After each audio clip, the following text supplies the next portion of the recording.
Ben Foden, it's a smile, but it's a forced smile. You've lost. More of a squint for the light. It is a squint, but I can see the disappointment in your face. You've obviously come here to win the pie making competition tonight. Didn't work out. Not only did you lose to the fat boys, and you came miserably last, but you also got last. That's concluded, isn't it? That's having tasted all the pies. Yes, you did. But your teammate and roommate and clubmate, Chris Ashton, actually cut you with a knife as well. Yeah, he did. Within 3 minutes of being in the kitchen as well. Was that actually? He literally destroyed the whole thing. Yeah, actually cut me on the hand. It's only a nick, thankfully. Are you okay for the World Cup, or is Chris Ashton now? He nearly took me out for the whole thing though, and he stabbed me in the shoulder another time when he dropped the pastry, wasn't looking him. Really? Yeah, he's a nightmare, liability. And then he cost us the whole competition because he put too much salt in it. Yeah. So we had to put more chilli in it to counter the salt, so he ruined it for everyone. Just to clarify, because you are a back three player, he's a back three player, it's hugely competitive to get into the final England 30. Were those, the carts, were they completely accidents? Were they accidents? You never know with Ashley. He's one of those cunning characters. Just thinks it's all fun and games and then someone gets hurt, but it's never him, it's always someone around him. It was a cunning stunt, wasn't it? Always, or similar to that. And there's a few eggs flying around as well. He's aiming for faces and eyes and all sorts. Yeah. I actually saw Chris Ashton, he got one of those furry things that sound recordists use for TV, and he put it on his head. Reminds you of like a toddler with a plastic bag or a cardboard box. Like a raccoon in my book, but yeah, he's just a child. You can take the boy out of Wigan, but you can't take the Wigan out of the boy. And rather predictably, there was a bit of a food fight going on as inevitable, well. always going to happen.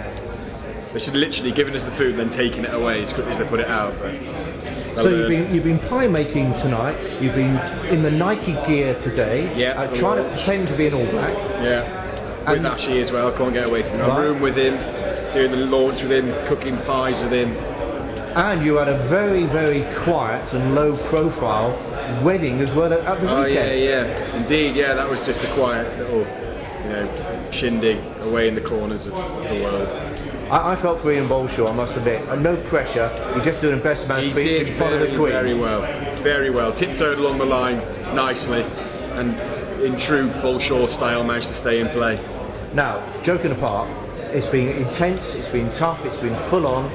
We've lost 5 players from England, which was difficult. To give me another 10 to go.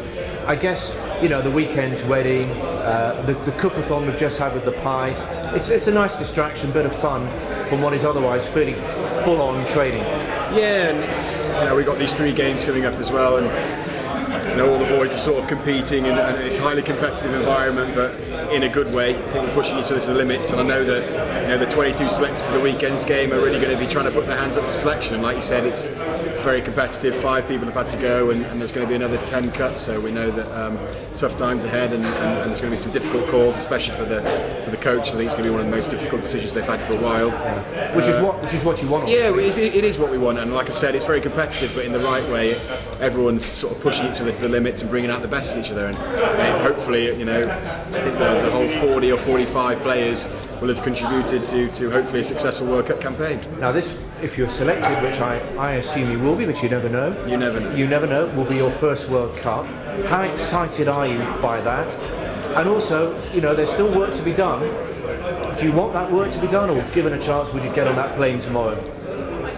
As a rugby player, I'm always keen just to play and get out there and play, but obviously this hard work needs to go in. I think that we've used the time pretty effectively to get our plays sorted, the way we're going to approach these games coming up, and the way we're going to approach the World Cup.